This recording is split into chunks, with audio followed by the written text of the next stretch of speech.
Welcome back to World Crisis Radio. Webster Tarpley here in Washington, D.C. And because of the Iceland referendum tomorrow, Saturday, March 6th, we're a little bit behind our time, but we still want to go to Philadelphia. And Phil Berg, the distinguished leader of the pro-Constitution movement, to force Obama to show that he's actually qualified to be president in terms of natural-born citizen. Phil, welcome. My pleasure. How you doing We're today? just talking to Reykjavik, so we're a little bit behind our time. But what's going on your sector of the front? Well, we announced we don't have a firm date yet. We're working on it. We're going to have a birth certificate eligibility march on Washington, probably late May, early June, and we're getting an initial fabulous response from all around the country. I have people telling me they're going to come in from Arizona, from Michigan, from Florida, and California. So that's a good start already without having a firm date. People are excited about it. It's something positive they can do. We're having what's called a peaceful revolution. We want no trouble at all. Some people on the Internet are trying to tie us to trouble. We've always been no trouble. We just want the truth. Our position is, from the beginning, if Obama can show us he's legit, we go away. But he can't show it. He hasn't shown it. But more significant than the birth certificate issue is the issue of Indonesia. Indonesia, for your listeners there, I said it before, but I'll say it again, is significant because Obama even mentions it. See, he's bound by certain things. First off, in one of his books, he mentions that he found his birth certificate. So he knows where he's from. And he knows he's not from Hawaii, because if he was from Hawaii, we would have seen that documentation already. But he keeps putting forth things about, people keep talking, oh, he showed his birth certificate. Well, he didn't. He showed a COLB, which is a certification of live birth. Our experts have shown that it's invalid.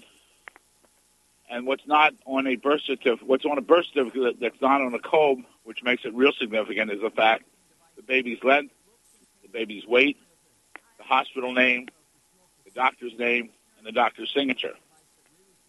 So we know that Obama is a phony regarding the birth certificate issue. But let's take the next thing. In his book, he states, because his parents had divorced, my stepfather, Lolo Sotoro, returned to Indonesia before my mother and I. So he acknowledges he's got a stepfather. Well, in Indonesia, the only ones who could go to school in the 1960s were those that were natural of Indonesia.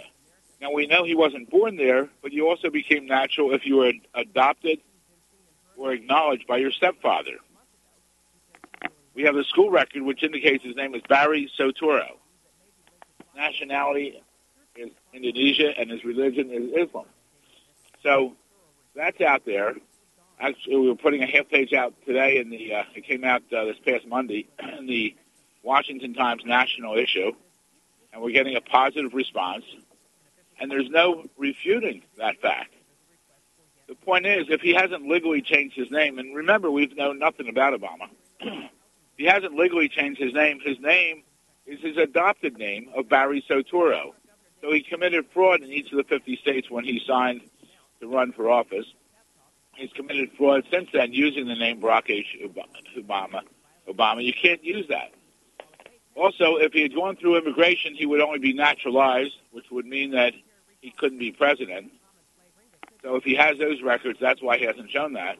But we believe at age 10 he went back to from Indonesia to Hawaii on his Indonesia passport, not going through U.S. immigration as far as being a citizen.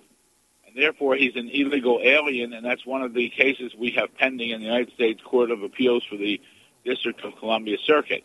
We just filed our brief in the past couple of weeks, and we believe that's the real issue because we also raised the issue of conflict of interest. If the following situation is not a conflict of interest, I don't know what is.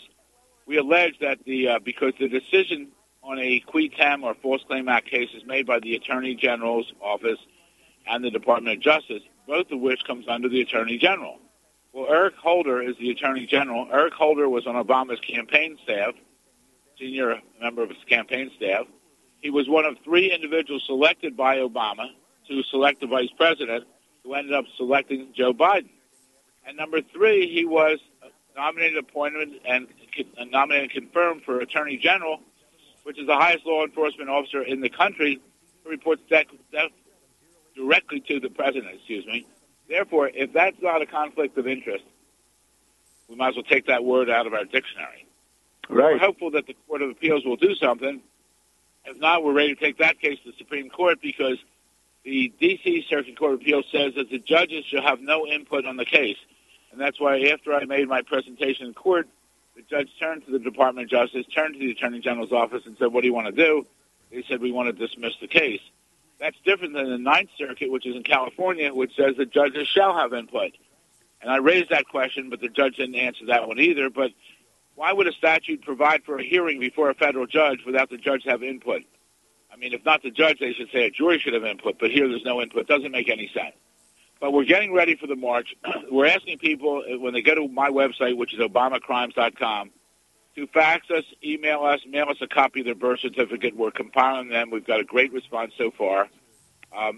And then we're hoping that when people come to our march in Washington, the people to bring a copy of their birth certificate. Can you imagine 1 million people on single raising the birth certificate over their head and say, here's our birth certificate, Obama, where's yours? Show it or resign from office. And I think at that point, Webster, not only you and the other good people who have supported us over the years, but I think at that point the national media will have to cover us because the American people are not going to stand for this.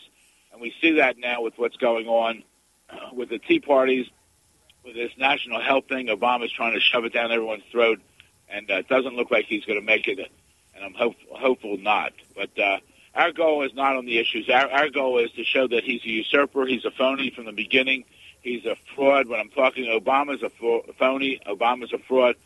Obama has put forth the biggest hoax in the United States of America in over 230 years. He and everyone around him should be tried in their criminal justice system. Those convicted should go to jail.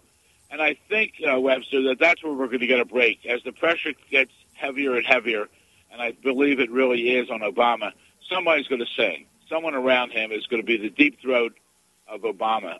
We had the deep throat of Watergate. And remember on Watergate, everyone, Nixon didn't go out of office, didn't resign because of the break-in. He resigned because of the cover-up. We now have Obama 13 months in office, cover-up. So we can equate that. So I think, when the American public realizes this guy's a phony, we are going to work together. So everyone, please go to obamacrimes.com.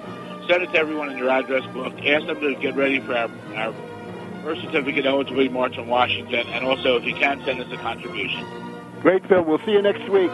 Hang in there. I will. We'll be back you. in a minute.